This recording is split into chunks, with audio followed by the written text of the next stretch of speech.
Today I'm talking about narration, and I thought it would be really fun to show what narration will look like from kindergarten through all the way up to 5th grade. So since my students are all in that range right now, I have a really clear idea of what it looks like for, I would say, the typical student. And I'm going to share that with you right now.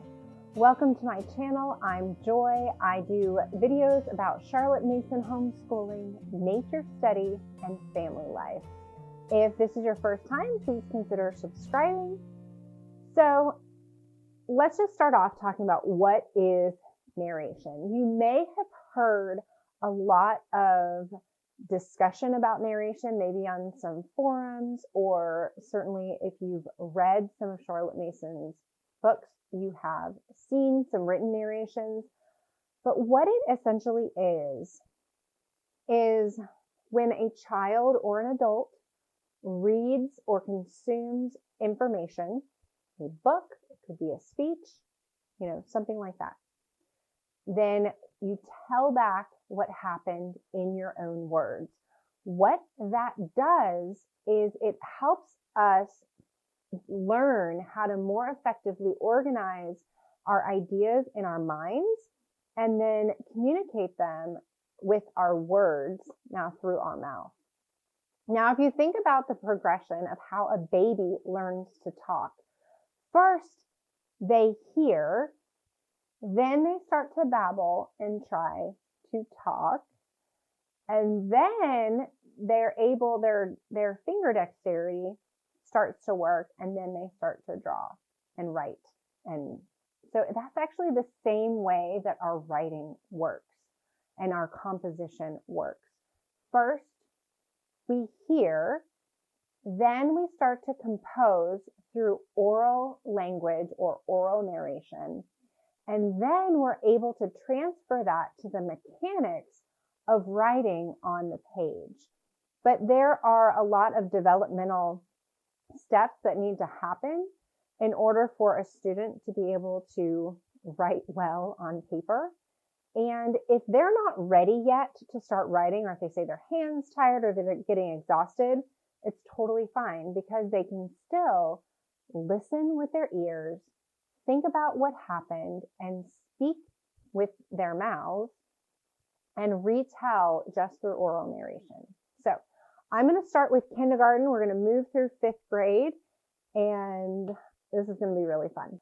Let's start with kindergarten. What should your kindergartner be doing with narration? If your kindergartner is 5, technically they should be doing nothing. You should not require a narration from a kindergartner. My current kindergartner, I should say, loves to narrate when we're in the middle of a story. Now, that this student has older siblings who are also narrating, so it's being modeled. And also the student is really good with language. I have had other students who have been very reluctant narrators at the same age. So it is very, very dependent on aptitude, interest, ability, and environment. What should the 1st grader be doing for narration? Now, the 1st grader has already had a ton of training, ideally, being outside and learning how to tell back from what he or she has experienced out of doors, or if they've gone, maybe they've played basketball or even watched football on television with their dad. There are lots of opportunities for that skill to start to get cultivated in the kindergarten, earlier ages that's not being required. So once you have a 1st grader, it's going to start getting more formalized. And most people recommend starting with Aesop, and I have this beautiful copy of Aesop's Fables illustrated by Charles Santori that I highly recommend. The pictures are beautiful. And I'm actually going to read this one now, and then I'm going to share exactly what a acceptable narration is for a 1st grader after this reading. The crab and his mother. An old crab said to her son, "Why do you walk sideways like that?" "My son, you ought to walk straight," the young crab replied. "Show me how, dear mother, and I'll follow your example." The old crab tried, but tried in vain, and then soon saw how foolish she had been to find fault with her child. The moral is, example is more powerful than precept. And then there we have our crab talking. So an acceptable narration from a first grader for this you could ask the question, "So tell me what happened." And the first grader might respond, "The little crab was walking." To me, that is an acceptable answer. Now, what I have done with my reluctant narrators is use a sketchbook. So instead of saying, "Will you please tell this back?" I will ask my student to draw a picture. Now, I don't have this particular story from a child, but I will show you a picture from another story. And then I wrote down what he was explaining. So for a first grader, a drawing is acceptable. One sentence is acceptable. Even just, there was a crab. But also we need to model. We can also help model. You can say, "Well, I'll tell that first." And then you can tell back in a way that you think is appropriate.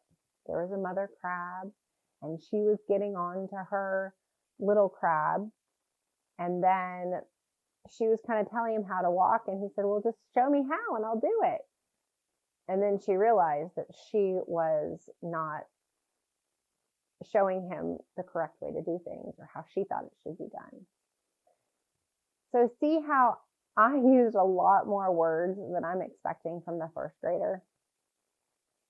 So that's just one thing to keep in mind when we're doing narrations with our little ones. Now let's move into second grade. What I require from a second grader is one step up from what I require from a first grader. I will only require the first grader to draw a picture. And then I will help my first grader write down what they said. I'm really more focusing in first grade on the composition piece, the oral, the spoken piece. In second grade, we move into one sentence. So you can see this student here. I think we were reading Our Island Story, and he wrote, "White flag, the British surrender."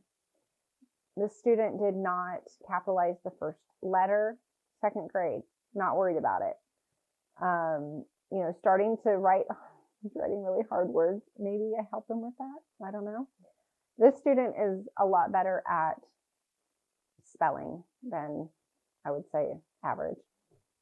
But drawing a picture and writing one sentence in second grade and working up by the end of second grade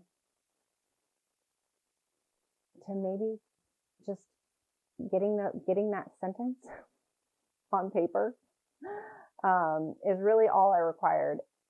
It just is going to depend on your student. So one picture, one sentence for second grade. So that leads us to third grade. So in third grade, I still allow a student to draw a picture at the top. But at the beginning of the year, we're writing one sentence, and I expect for them to get to 3 to 5 sentences by the end of the year in their narrations. So right now we're filming this video in February, and by May, I expect my third grader to have 5 sentences for narration. Right now, he's on like 3 sentences for narration. So it looks like something like this. So this is Hercules. Look how strong he is. He beats a lion and a monster. And Diana transformed into a stag. Stag would never get Hercules. So that's a really good narration for a 3rd grader. I would say that's well. Now, my students do not have neat handwriting, and I do not badger them about it. I have seen enough of my friends' children to know that some kids are a lot neater than others, and that's just how it is. My husband and I don't have neat handwriting, so there you go. So that's 3rd grade, still a picture, moving from 1 sentence at the beginning of the year, moving up to 5 sentences by May. Now, for 4th grade, we start off with 5 sentences at the beginning of the year, and we're going to work toward doing a full page. But it is a full page like this. So this student started off well. This is the beginning of the year. And then you'll see some of the narrations got a little bit shorter. So as I've mentioned in my video about 3rd grade and then also my video about 4th grade, there is a big developmental jump between 3rd grade and 4th grade. And if your student isn't ready to make that jump, it's important to let them hang out in the 3rd grade aptitude so that they're not frustrated, because there is more work in 4th grade if in any curriculum, and it's also harder. So if they're not ready to make that jump, and maybe they'll be ready in 3 months or 6 months, maybe they're a year behind, whatever, they will get there eventually.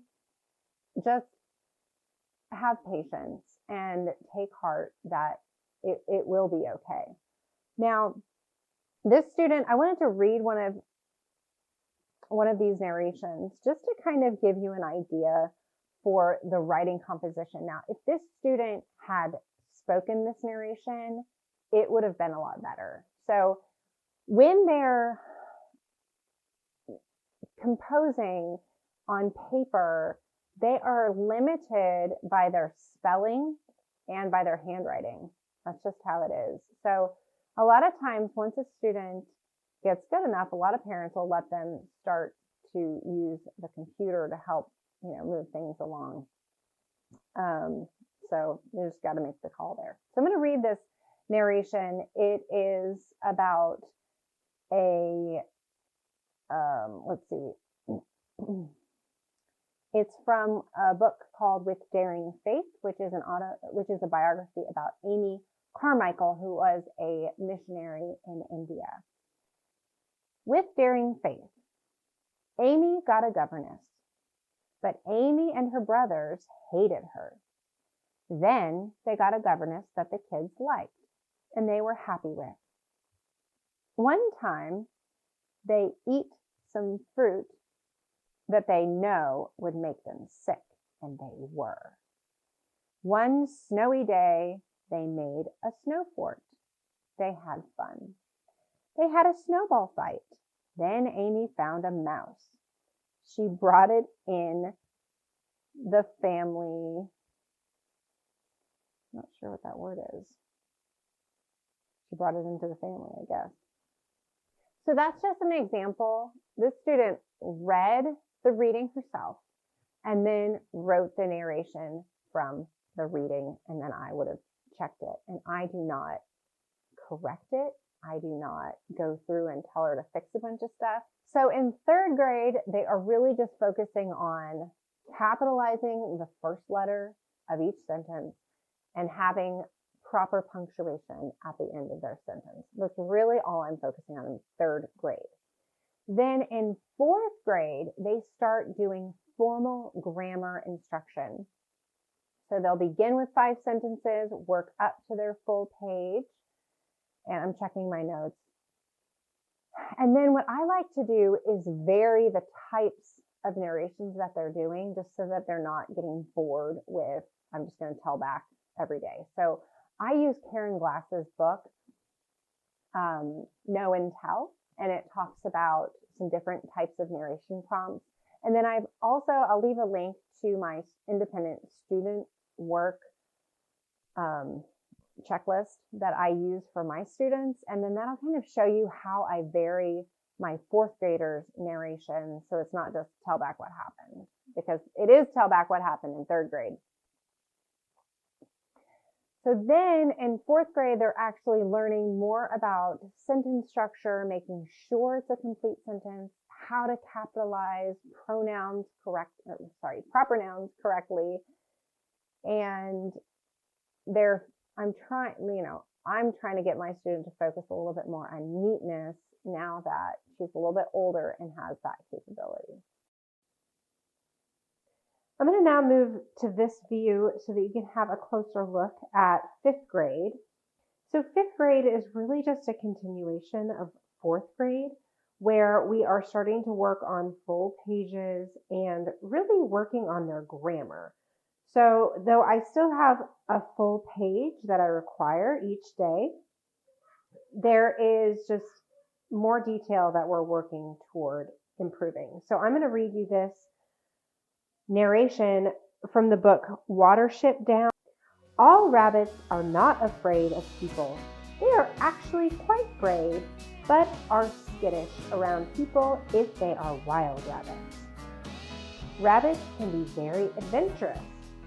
They like to live where food is not too far away and where they can easily hide from danger.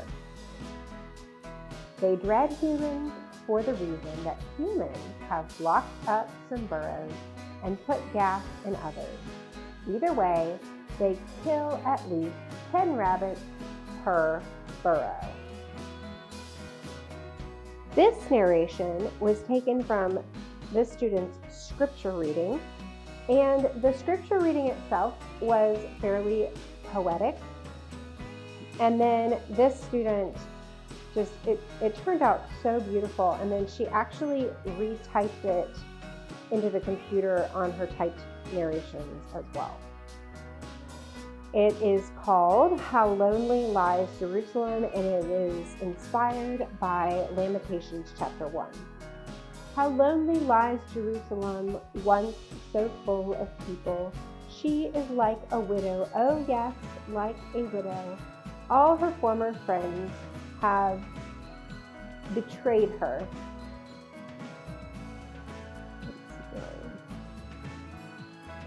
A mag her, I'm not sure what that means. Her children, home, are left to comfort her.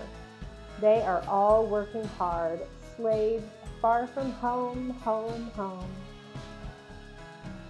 She wipes the road to Zion, mourn.